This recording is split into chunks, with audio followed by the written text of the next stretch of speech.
So I just recently witnessed somebody ending their marriage, and it made me really sad. It broke my heart to see these people deciding to call it quits. And I don't know the full story, but I could see that it was ending. And I started thinking about this, like fighting with your partner, your spouse, versus like thinking it's going to be better with somebody else. It's going to be better over there. You know, the grass is greener on the other side. I mean, people think that constantly. They're like, oh, this, you know, maybe there's something better. And there really isn't anything better on the other side. The grass is not greener on the other side. The grass is green where you water it. I just heard that quote recently and I thought it was like so spot on. And, you know, I really believe that our partner, the person that we've chosen, the person that we've committed to, that partner is perfect for us because there is growth in there. There is just everything that we need to become a better version of ourselves. It's with our partner. And if you end that, you know, if you like think that there's going to be something better out there, you're missing out on like what you need to master. So like with me and Dan, we've been together 5.5 years. And the first like 2 years that we were together, constant arguing, like just arguing all the time. Not like fighting, not like violent stuff, but just arguing.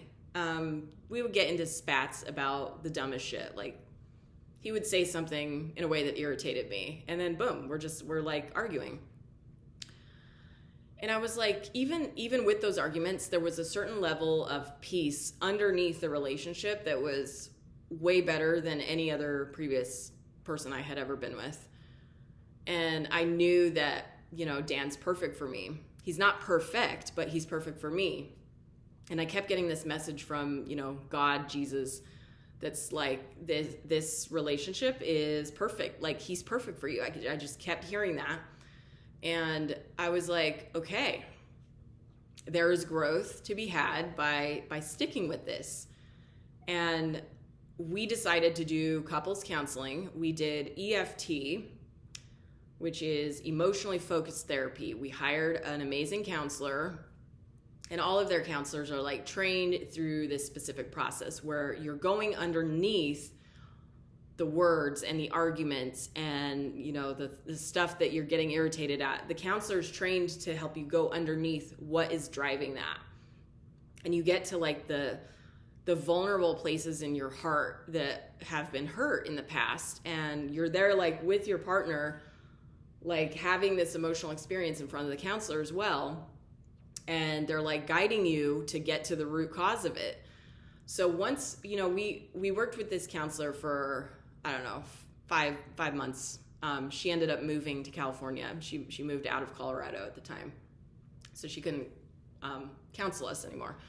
But just those 5 or so months that we were with her, that like bonded us so strongly. Just, I remember like we would schedule like these weekly sessions with the therapist. I think it was like in Englewood, Colorado, and then we'd stay there for an hour. Usually I was crying. Sometimes Dan was crying. And then after the session was over, we would go for a long walk around the area. And it was like this beautiful area with flowers and trees and all this stuff, like a walking path. And we would talk about what we had just talked about. And it just bonded us. And we would hold hands and we would talk about it even more. And just that process of like, the counselor validating us, getting underneath what was going on and staying there. The counselor took a stand for our relationship. She could tell that we had a bond. We had a strong bond already, but it was getting interrupted by these unconscious patterns of like, for me, it was not wanting to be controlled.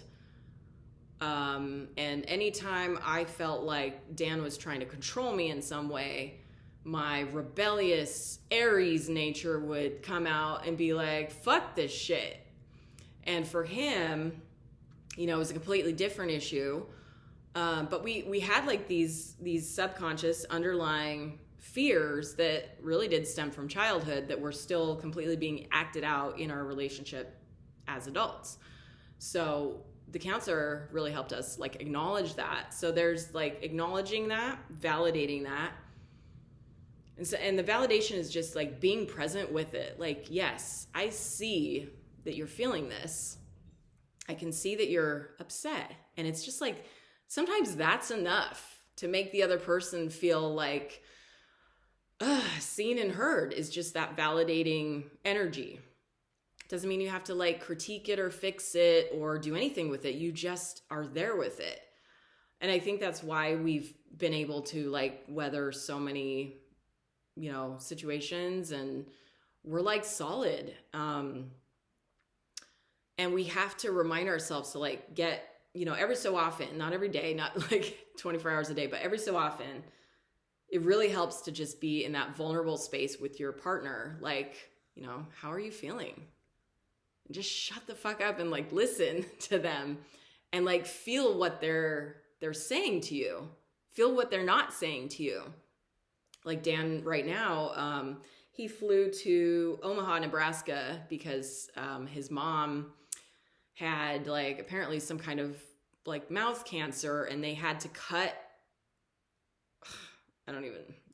they had to cut her leg or something, some part of her bone, and put it like in her mouth. And I'm just like, this is why I do not go to doctors, people. But he was really worried about that. He was really afraid. And, we had some conversations about it.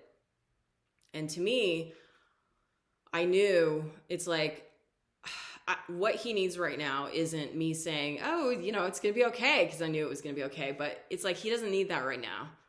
He needs me to just be present with him, with his fear, with his worry about his mom, and just listen. And of course, I said a prayer. I have like this magical power where I pray for people and they're healed.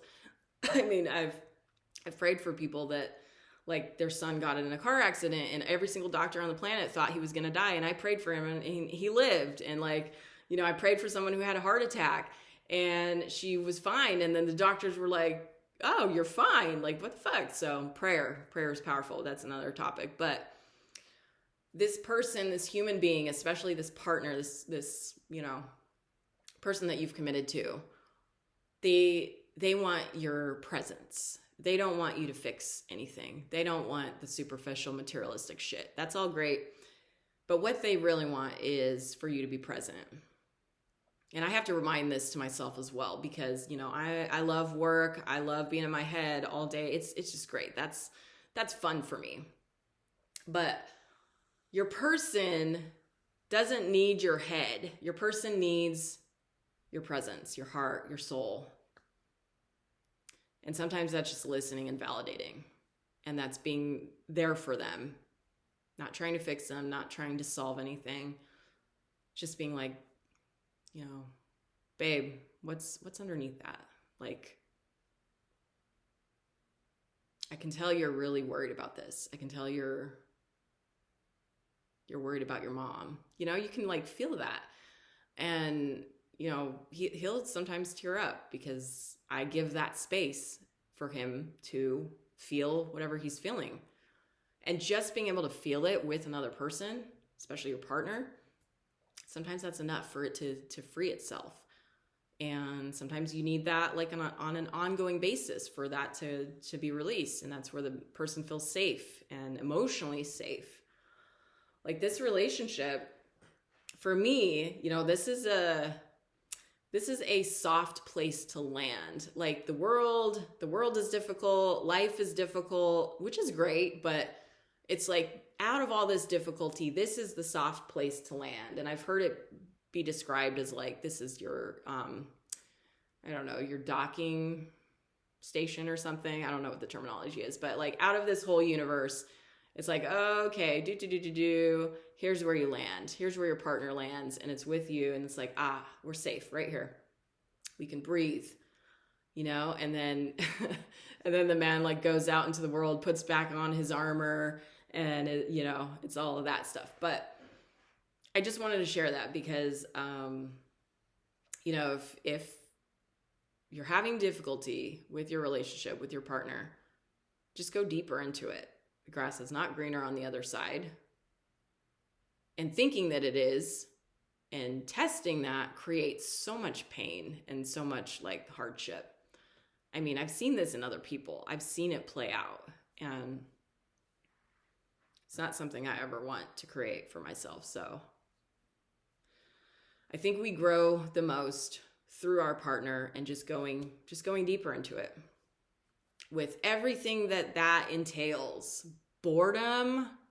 If you get bored, you need to find a way to go into the boredom and make it exciting, make it new, because there's not something else out there that's more exciting. It just may appear to be, but it's not. It's like the excitement comes from the growth of sticking to this one thing and going deeper into it. There's like so much growth that you can do in that. So that's my spiel for today.